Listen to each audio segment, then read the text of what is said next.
आज हम लोग यूरोप में राष्ट्रवाद चैप्टर का अध्ययन करेंगे, जो क्लास 10 का हिस्ट्री का इतिहास का पहला चैप्टर है। मैं अनूप सिंह, रानी ज्योति देवी इंटर कॉलेज राजापुर प्रयागराज से आपको यूरोप के राष्ट्रवाद के बारे में बताने जा रहा हूं। इस चैप्टर की बात करें तो यह चैप्टर फ्रेडरिक साल्यू द्वारा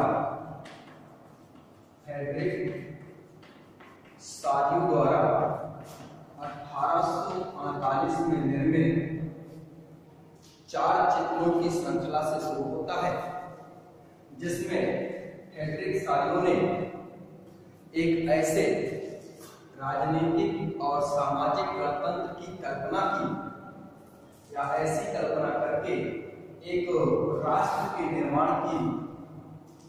राज्य के निर्माण की कल्पना शुरू करते हैं। फ्रेडरिक साल्यू के 4 चित्रों में जो चित्र संख्या 1 है,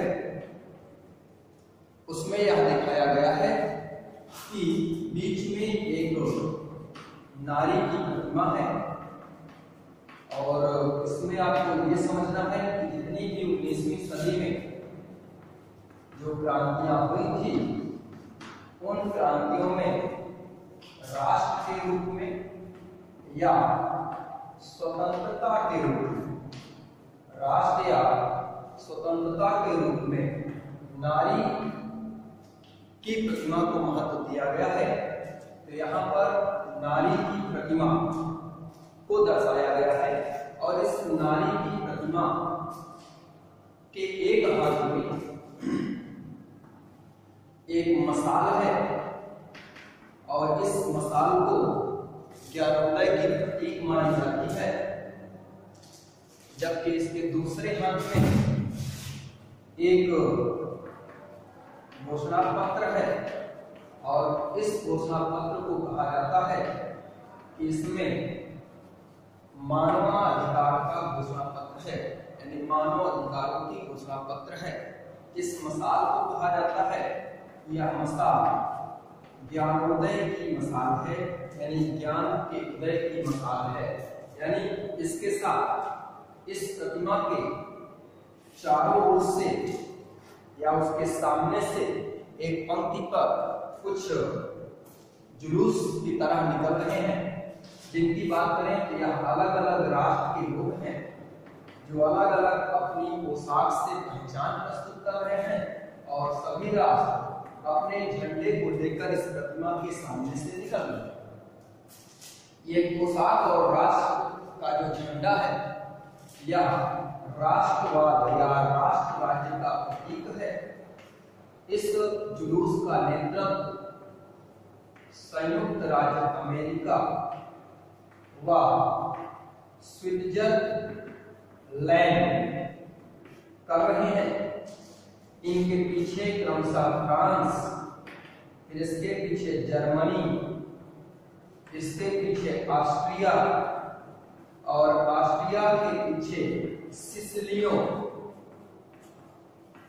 के प्रतीक चिन्ह दिखाई दे रहे हैं। तो कुल मिलाकर फ्रेडरिक साल्यू ने 1848 में जिस राष्ट्र राज्य की कल्पना की है, वह राष्ट्र राज्य आधुनिक प्रजातंत्र या गणतंत्र का प्रतीक है, और इस चित्र के माध्यम से इसी प्रतीक को दर्शाया गया है। तो इस प्रतीक के माध्यम से फ्रेडरिक साल्यू यह बताना चाहते हैं कि 19वीं सदी में मुख्यतः 2 शब्दों का उदय हुआ, एक राष्ट्रवाद और दूसरा राष्ट्र राज्य। यानी फ्रेडरिक साल्यू के चित्र से यह कल्पना प्रस्तुत होती है, या यह कल्पना निकलती है कि उन्होंने 2 चीजों की कल्पना की, या 19वीं सदी में 2 तथ्य प्रस्तुत होते हैं, एक राष्ट्रवाद और एक राष्ट्र राज्य। राष्ट्रवाद की बात करें तो विभिन्न प्रकार की भौगोलिक, सांस्कृतिक या सामाजिक प्रतिभाग पर या सामाजिक भूभाग पर रहने वाले विभिन्न संस्कृतियों के लोगों में एकता की भावना को प्रस्तुत करना या कह दें कि विभिन्न समुदाय के लोगों के मध्य एकता की भावना को लाना ही राष्ट्रवाद है। राष्ट्रवाद क्या है? जब राजनीतिक या राजनीति को संस्कृति के साथ मिला दिया जाता है या संस्कृति के साथ जोड़ दिया जाता है तो उसे राष्ट्र राज्य कहा जाता है। यानी आधुनिक परिप्रेक्ष्य में राष्ट्र राज्य की बात करें तो एक आधुनिक राज्य है और ऐसे आधुनिक राज्य जो गणतंत्र पर आधारित है या जनता के द्वारा संचालित शासनों पर आधारित होते हैं। तो अब हमें देखना है कि ये राष्ट्रवाद कहां से आया या राष्ट्रवाद कैसे आया। तो इस टॉपिक को अगली हेडिंग है जहां से हम राष्ट्रवाद को जानने का प्रयास करेंगे कि राष्ट्रवाद का बीज कैसे तैयार हुआ और यह यूरोप में कैसे पहुंचा। तो देखेंगे फ्रांसीसी क्रांति व राष्ट्रवाद का विचार। फ्रांसीसी क्रांति के माध्यम से कैसे राष्ट्रवाद का विचार आया। तो कभी भी आपसे पूछा जाए कि राष्ट्रवाद की स्पष्ट अभिव्यक्ति सर्वप्रथम कहां होती है, तो राष्ट्रवाद की स्पष्ट अभिव्यक्ति पहली बार 1789 के फ्रांसीसी क्रांति से मानी जाती है। यानी 1789 का जो फ्रांसीसी क्रांति है उसी में सबसे पहली बार इस राष्ट्रवाद शब्द की उत्पत्ति होती है या राष्ट्रवाद शब्द की अभिव्यक्ति होती है। फ्रांसीसी क्रांति की बात करें तो इस फ्रांसीसी क्रांति के समय ऐसे राजनीतिक और ऐसे संवैधानिक परिवर्तन किए गए, इनमें और इनमें ऐसी चेंजिंग की गई, राजनीतिक और संवैधानिक ऐसे परिवर्तन किए गए कि यहां से जो सत्ता है वो राजतंत्र के हाथों से निकलकर नागरिक समुदाय के हाथों में पहुंच जाती है। इसे दूसरे शब्दों में कहें तो नागरिक समुदाय यानी कि जनता द्वारा चुनी गई संस्था के हाथों में सत्ता पहुंच जाती है। इसके साथ इस क्रांति के समय जैकोबिन सरकार द्वारा कुछ ऐसे परिवर्तन किए गए जिनके कारण फ्रांस के लोगों में सामूहिक पहचान की भावना तैयार होती है। सामूहिक पहचान की भावना तैयार होती है। तो हमें देखना है फ्रांसीसी क्रांति के समय कौन कौन से परिवर्तन किए गए जिनसे सामूहिक पहचान की अभिव्यक्ति होती है। तो सबसे पहले इस क्रांति के समय कुछ ऐसे शब्दों का प्रयोग हुआ जैसे पितृभूमि, ठीक ना, नागरिक और नागरिकता, समता, रोटी जैसे सामूहिक शब्दों का प्रयोग हुआ। इनके बारे में क्लास 9 में आप पढ़ चुके हैं। यहाँ मंसूर मादान की जगह नागरिकता शब्द का प्रयोग। यहाँ कुलीन वर्ग के लोग सफेद गेहूं के आटे की रोटी खाते थे और जो गरीब वर्ग के लोग थे वो साबुत गेहूं की रोटी। तो जैकोबिन सरकार ने सभी को साबुत रोटी खाने का ऐलान किया जिससे सभी में समता या समानता की भावना आ सके। तो इस प्रकार इन शब्दों से समानता की भावना को लाकर सब में समान अधिकार दर्शाने का प्रयास किया गया या सभी में एक प्रकार से समान अधिकार दर्शाने का कार्य किया। दूसरा कार्य हुआ कि एक प्रकार की या एक केंद्रीय प्रशासनिक व्यवस्था को लागू किया गया और इस एक केंद्रीय प्रशासनिक व्यवस्था के तहत सभी को एक समान अधिकार प्रदान करने पर बल दिया गया या सभी को एक समान अधिकार देने पर बल दिया गया। तीसरा कार्य, यहां पर जो एस्टेट्स जनरल शुरू में आपको पढ़ाया गया था, फ्रांस की क्रांति की संसद का नाम स्टेट जनरल था, इसका नाम बदलकर नेशनल असेंबली किया गया और यह नेशनल असेंबली जो थी ये जनता द्वारा चुनी जाती थी या जनता द्वारा चुनी जाने वाली असेंबली थी।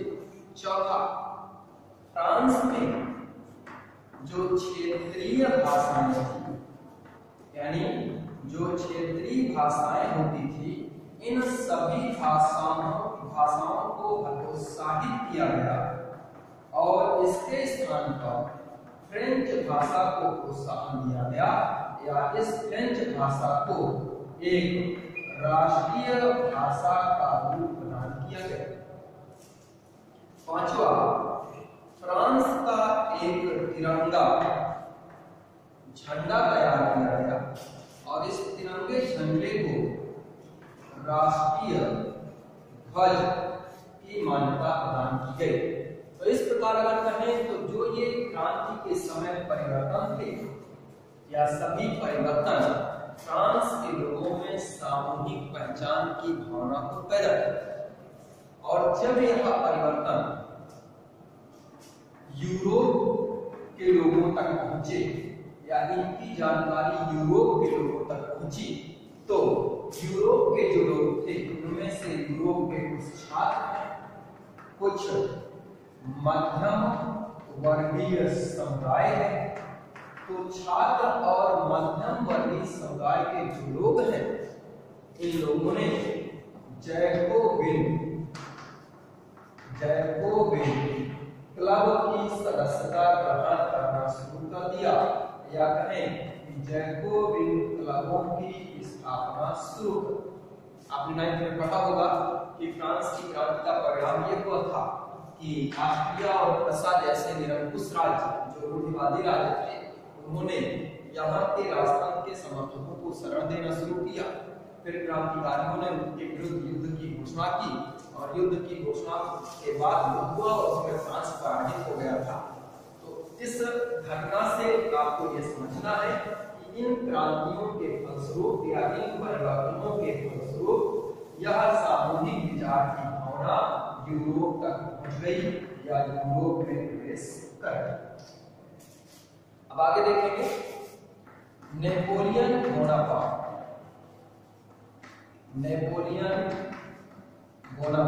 आपको पता है कि जैकोबिन सरकार के पतन के बाद फ्रांस में लोकतंत्र या गणतंत्र लागू किया गया था जिसे नेपोलियन बोनापार्ट ने समाप्त किया था। तो आप इनके बारे में जानना है तो हम निसंदेह कह सकते हैं कि नेपोलियन बोनापार्ट ने फ्रांस से प्रजातंत्र का अंत किया, यानी इस प्रजातंत्र का उन्होंने पतन किया और उसके स्थान पर फ्रांस में फिर से निरंकुश राजतंत्र शासन व्यवस्था को लागू किया।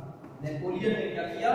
प्रजातंत्र का अंत करके और पुनः निरंकुश राजतंत्रीय शासन व्यवस्था को लागू किया। लेकिन इस नेपोलियन बोनापार्ट ने इस निरंकुश शासन प्रणाली में कुछ महत्वपूर्ण परिवर्तन किए और वह परिवर्तन उसने 1804 में एक नागरिक संहिता को प्रस्तुत करके करता है। इस नागरिक संहिता को हम नेपोलियन संहिता के नाम से भी जानते हैं। तो इस नागरिक संहिता में नेपोलियन ने कुछ परिवर्तन किए जो पुराने निरंकुश राजतंत्र से एक अलग प्रकार का राजतंत्र बनाया या एक अलग प्रकार के राजतंत्र की इसने स्थापना की। पहला काम किया कि वहां के कुलीन लोगों के जो जन्मजात विशेषाधिकार होते थे, उन जन्मजात विशेषाधिकारों को इसने समाप्त कर दिया। दूसरा कार्य, सभी नागरिकों को समान कानूनी अधिकार व संपत्ति के सुरक्षा के अधिकार लोगों को इसने प्रदान किया। यानी सभी के संपत्ति की सुरक्षा होगी और सभी को समान रूप से कानून प्रदान किए जाएंगे या सभी को समान रूप से अधिकार दिए जाएंगे। तीसरा, फ्रांस में प्रचलित सामंती प्रथा को नेपोलियन ने समाप्त कर दिया और इसके समाप्त करने से जो वहां के किसान थे, उन किसानों को पहला भूदासत्व से मुक्ति मिल गई और दूसरा, जो उन्हें जमींदारी शुल्क देने होते थे, उन शुल्कों से भी मुक्ति प्राप्त हो गई। और चौथा है, नेपोलियन ने एक समान मापदंड व एक राष्ट्रीय मुद्रा का प्रचलन कर करके व्यापारिक गतिविधियों को सरल बनाया या उन्हें सुचारू बनाया। तो नेपोलियन संहिता की बात करें तो उसने, हम कहते हैं कि उसने प्रजातंत्र के निरंकुश राजतंत्र लाया, लेकिन इस निरंकुश राजतंत्र में उसने महत्वपूर्ण परिवर्तन किए। परिवर्तन कहां पर किए? नेपोलियन संहिता। पहला, जन्मजात विशेषाधिकारों का अंत कर दिया, सभी को समान कानून का प्रावधान किया, सबके संपत्ति के अधिकारों की सुरक्षा का प्रावधान किया, सामंती प्रथा को समाप्त कर भूदासत्व और जमींदारी के शुल्क से किसानों को मुक्त कर दिया और एक समान मापदंड और एक राष्ट्रीय मुद्रा का प्रचलन किया। अब इसके बारे में देखेंगे कि एक समान मापदंड और मुद्रा के बारे में उदाहरण देखते हैं। तो एक समान मापदंड और मुद्रा की बात करते हैं तो नेपोलियन ने इस कार्यक्रम के लिए या इस योजना को लागू करने के लिए नेपोलियन ने 39 राज्यों का एक जर्मन महासंघ बनाया और इन सभी राज्यों में मापदंड और मुद्राएं भिन्न भिन्न थी। इनको समाप्त करने के लिए उसने योजना बनाई थी। पहले हम देखते हैं कैसे भिन्नताएं थी। अगर हमें हैम्बर्ग से न्यूरेमबर्ग कोई वस्तु ले जानी है तो हैम्बर्ग से न्यूरेमबर्ग के बीच में 11 सीमाएं होती थी और इन प्रत्येक सीमा पर 5% की दर से टैक्स लागू होता था। यानी कोई भी वस्तु कुल मिलाकर यहाँ तक पहुंचने में 55% महंगी हो जाती थी, क्योंकि हर एक सीमा से ऊपर उन्हें टैक्स देना होता था। माप प्रणाली की बात करें तो विभिन्न प्रकार की माप प्रणाली है। इसमें अगर कहें तो उस समय मसलन कपड़ा जो होता था उसको मापने का पैमाना था जिसका नाम था एले। ठीक है ना? इस एले की माप भिन्न भिन्न स्थानों पर भिन्न भिन्न हो जाती है या अलग अलग स्थानों पर इसकी माप अलग अलग हो जाती है। जैसे फ्राइबर्ग में अगर कहें तो फ्राइबर्ग में एक एले बराबर 53.5 सेंटीमीटर लंबाई होती थी। ठीक है ना?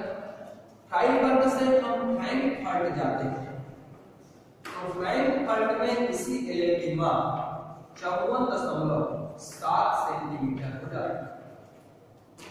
यहीं से अगर हम मेन शहर पर जाते हैं तो मेन शहर में इसकी माप 55.1 सेंटीमीटर हो जाती है। और अगर हम न्यूरेमबर्ग में इस माप की बात करें तो तो न्यूरेमबर्ग में 1 किले बराबर ही 65.6 सेंटीमीटर हो जाता है। ये है एक ही मापक है जिसका नाम किले है, लेकिन वह अलग अलग स्थानों पर अलग अलग उसकी माप आती है। फ्राइबर्ग में 53.5, फ्रैंकफर्ट में 54.7, मेंज में 55.1 और न्यूरेमबर्ग में 65.6 सेंटीमीटर। तो इन भिन्नताओं को समाप्त करने के लिए 1834 में प्रसा के प्रयास से एक शुल्क जालमेराइन का गठन किया जाता है और इस एक शुल्क जालमेराइन के माध्यम से इन सभी प्रकार की भिन्नताओं को समाप्त किया जाता है और एक राष्ट्रीय मुद्रा का प्रचलन किया जाता है। तो यह नेपोलियन के समय हुए महत्वपूर्ण परिवर्तन है या उसके द्वारा किए गए यह परिवर्तन है। अब आगे देखेंगे अगला टॉपिक। तो आपको यहाँ से बताया गया कि नेपोलियन ने राजतंत्र को लाते हुए भी उसमें महत्वपूर्ण परिवर्तन किया और इसकी जानकारी